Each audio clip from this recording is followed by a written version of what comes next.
So okay mga koys, welcome back again sa ating YouTube channel. So meron tayong gagawin ngayon, TMX Supremo. Magpapalit tayo ng clutch lining. So tuturo ko sa inyo step by step kung paano yung magpalit ng clutch lining. And then kung ano nga ba dapat na ikabit na clutch lining. Siyempre dapat yung original. Tapos tuturo ko sa inyo, meron siyang dalawang magkaibang lining. Yung pangilalim tsaka pangibabaw. So kailangan hindi siya magkapalit. At saka paano nyo ba malalaman kung pag nagkahalo-halo yung mga lining, kung alin yung pangilalim, alin yung pangibabaw, para may iwasan natin yung dragging, ano. Sa mga bago pa dyan, syempre huwag nyo kalimutan mag-subscribe and then i-hit nyo ng notification bell para like yung updated sa ating mga video kagaya nito. Okay? TMX Supremo. Mamaya, titirahin na natin. Papalamigin lang muna natin.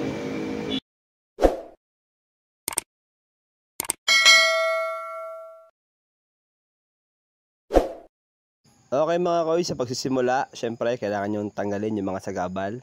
So unahin nyo yung ating clutch cable. So i-press forward ko na para, dahil napaka basic na naman tanggalin na clutch cable. 14mm at 12mm. And then yung ating kick pedal, kick starter, tanggalin natin. Pass forward na rin mga koys.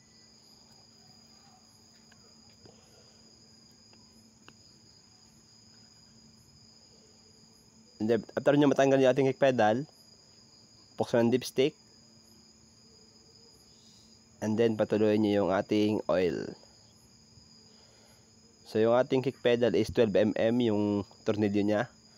Pangkalas 12mm. Yung drain bolt natin is 12mm din. So ito mga ko is part 1 pa lang to, dahil medyo mahaba. So ito naman is step by step. And then after nyo mapatuloy yung oil, siyempre dapat malamig na yung makina. Tanggalin nyo na yung mga bolt ng tornilyo ng cover. Yan, fast forward na natin. 8mm ang tornilyo sa cover. And then kailangan nyo lang galawin yung ating clutch lever. Yan, para umangat yung cover. And then meron niyang kontil sa cover, pwede nyo pukpukin ng rubber mallet or plastic hammer. Yan.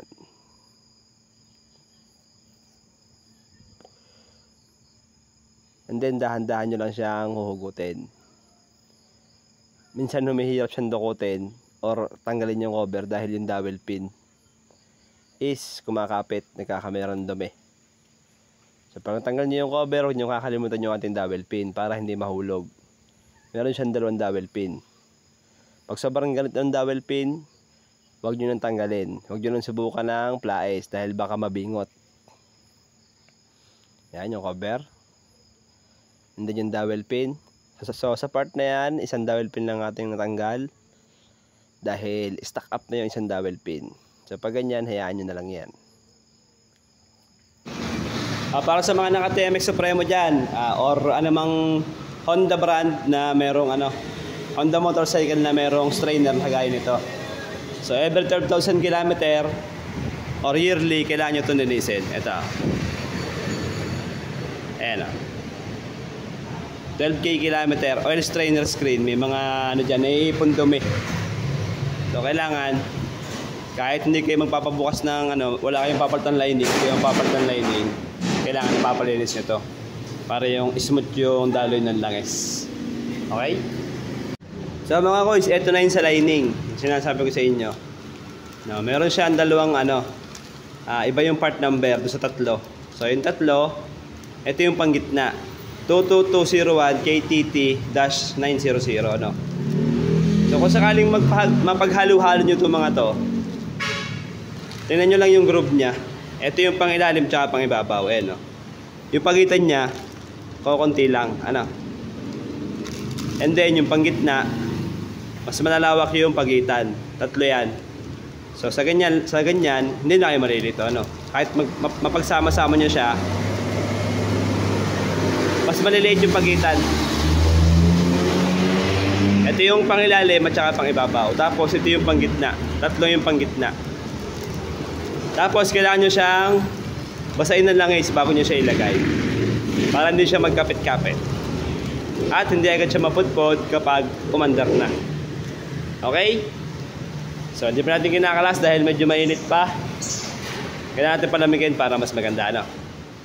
Okay, tuloy tayo. So, sa mga koys, sa part na yan, ito yung nagiging problema minsan ng mga TMX 125, 155, yan, sa Premo. Yung tornilyo ng oil pump rotor, minsan napakahirap tanggalin. So, huwag nyo nang subukan, i-impact. Much better ganito. Ipa-spot na natin para mas mabilis matanggal. Ito yung aberya kanina eh.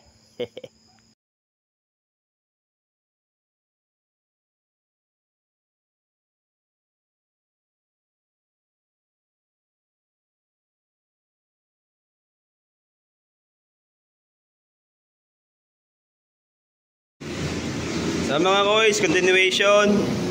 Nagka-aberya pa kanina, hindi matanggalin dalawang tornilyo dito. So pina-welding natin. Okay na, kalakalas na natin. Tapos dire-diretso na tayo. So mga koys, ito na yung susunod, yung gasket ng ating oil pump rotor. So dahil pag nakalas yan, minsan napuputol, kailangan palit tayo ng bago. So nakabila na ng bago ang customer, papalitan natin ng bago yan. So next dyan is kailangan natin ng castle wrench or lock nut wrench. So sa mga nagtatanong, ang size po niyan is 20 by 24. So yung mas maliit na part po yung pangkalas dyan. So gamit lang tayo ng impact wrench.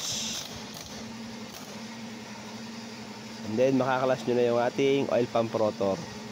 So ito po yung mas sumasala ng pino. So kailangan nilinisin nyo rin yan bago nyo ikabit. Saydin nyo yung dumi para mas smooth yung passage ng ating langis at malinis na malinis papunta sa ating crankshaft. So yun yung mas bukod sa oil strainer, yan yung sumasala pa. And the next, yung ating clutch housing nut. So clutch outer comb nut, 19mm ang sukat. Nagamit tayong deep socket or kahit anong socket na pwede nyo gamitin, basta 19mm. Ayan. Meron din siyang washer, makapal. So next natin yung 4 na tornilyo ng clutch plate. So meron niyang 4 na spring sa likod. Ang sukat naman yan is 10mm. Kailangan yung gamitin na pangkalas is 10mm. Ayan. So ito mga koys, part 1 pa lang po ito. So yung part 2 i-upload natin next. So huwag nyo kalimutan mag-subscribe sa mga bago pa dyan. Hanggang sa pagbubuo, yan ang ating gagawin. Pag natanggal nyo yung spring, tsaka yung tornilyo, pati yung washer, pati yung clutch plate, mahuhugot nyo na yung ating clutch housing. Isang buo yan. So meron siyang timing mark mga koys, papakita ko sa inyo. Yan yung dapat na tandaan. Tuturo ko sa inyo rin yan kapag ikakabit na natin. Okay? So ito naman sa part na to, may kayod na yung ating clutch center. So pag ganyan ang itsura, so kailangan nyo na siyang clutch pressure. Kailangan nyo ng palitan yan. Pati yung kasawa niya. So meron din siyang washer sa gitna na malaki. Yan, yung kakalimutan yan mga koys. So ito, bibigyan ko kayo ng tips pag ganyan, kapag magkakalas kayo ng lining. So kailangan marunong kayo mag-check ng mga papalitan.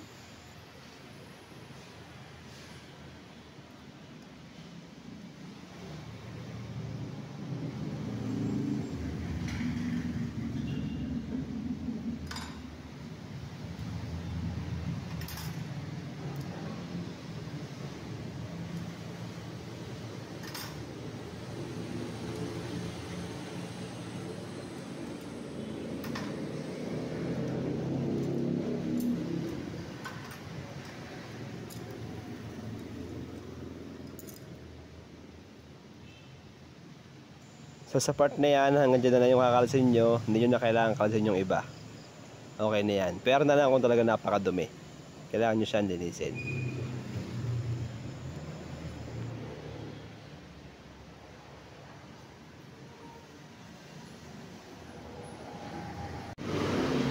So ito naman mga koys, tips sa clutch lining. So pag nagpapalit tayo ng clutch lining, so kailangan hindi lang tayo basta palit ng palit, inspect tayo ng mga pyesa. So ito yung clutch friction plate nya. Kung mapapansin nyo, TMX Supremo to mga koys, no? Gasgas na. Tapos yung clutch pressure nya, ayun, nahukay.